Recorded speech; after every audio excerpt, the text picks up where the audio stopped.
যদি এদেরকে একেবারে জামা কাপড় খুলে কোমরে দড়ি বেঁধে প্রকাশ্যে ঘুরায় ওই এলাকায়, ওদের ওই এলাকায়, যে এত সাহস পাবে কি করে? এইখানে হচ্ছে দুষ্কৃতি এবং পুলিশের যোগাযোগ, ইফটিজারদের জ্বালাতন পশ্চিমবঙ্গের সীমানায়।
বাড়ি গেছে বহুবার, আমাদের সঙ্গে একসঙ্গে গান বাজনা ওঠা বসা সবই, মানে এরকমই সম্পর্ক। ওর মা আমাকে যখন আজকে জড়িয়ে ধরেছেন, আমার মেয়ে ওই যে স্কুলে পড়ে ক্লাস 10-এ, মানে আমার বুকটা এখনো কেঁপেই যাচ্ছে, কন্টিনিউ কাঁপছে, কারণ এটা ভাবাটা খুবই দুষ্কর আমাদের জন্য।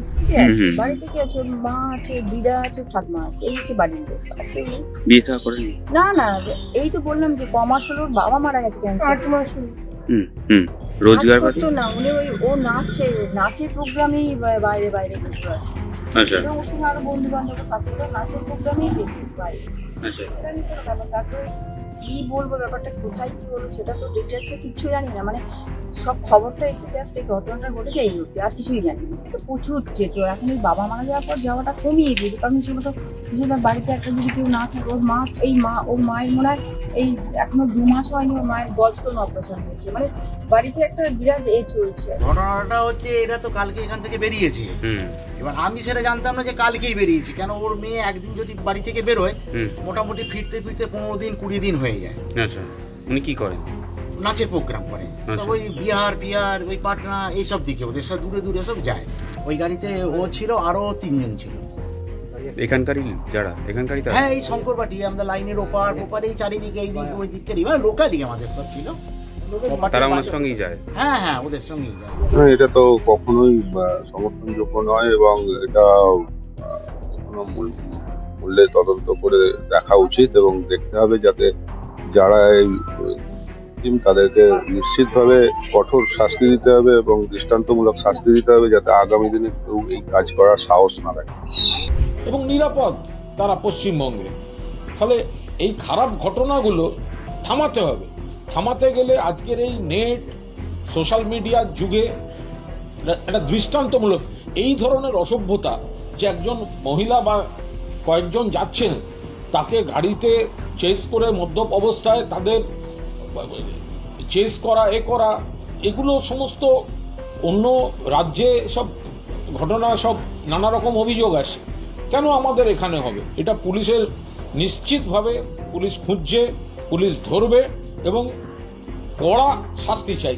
এই যে লোকগুলো এগুলো করেছে, এগুলোকে পুলিশ আইনে যেমন শাস্তি দেবে দিক, তেমনি প্রকাশ্যে যদি এদেরকে একেবারে জামা কাপড় খুলে কোমরে দড়ি বেঁধে প্রকাশ্যে ঘুরায় ওই এলাকায়, ওই এলাকায়, এই ধরনের দৃষ্টান্তমূলক একটা নজিরও প্রয়োজন। যে এত সাহস পাবে কি করে, কেন পাবে, কি জন্য পাবে? কিন্তু এর সঙ্গে সার্বিক আইন শৃঙ্খলার কোনো সম্পর্ক নেই। আইন শৃঙ্খলা ভালো, আগের থেকে এখন খারাপ ঘটনা কম ঘটে, আইন শৃঙ্খলা ভালো, অন্য রাজ্যের তুলনায় খারাপ ঘটনা কম ঘটে। কিন্তু এরকম কিছু ব্যক্তির জন্য এখন দেখতে হবে এরা কারা, ধরা পড়ুক তো প্রকাশিত হবে এরা কারা। এরা যারাই হোক, এদের একেবারে যেমন আইনে যা যা আছে, একেবারে খুনের মামলা দেয়া থেকে শুরু করে যা যা ধারা আছে সমস্ত দেয়া হোক, আর এগুলোকে জামা কাপড় খুলে কোমরে দড়ি বেঁধে প্রকাশ্যে ঘোরানো হোক। মৃত্যুর জন্য শোক। 9 মাস আগে তার বাবা ক্যান্সার রোগে মারা গিয়েছেন। বাড়িতে তার বাবা মায়ের আগের জেনারেশন আর মা, ঠাকুমা, সেই পরিবারের প্রতি আমাদের সমবেদনা। খবর পাওয়ার পরেই আমাদের ওই এলাকার যিনি এরিয়া সম্পাদক, তিনি ওখানে ছুটে যান। তারপর পুলিশের কাছে যাওয়া হয়, গাড়ি পেয়েছে পুলিশ, কিন্তু একজন এমনি যেরকম পুলিশ করে আর কি, একটা গ্রেপ্তার দেখানোর জন্য একজনকে বসিয়ে রেখেছে।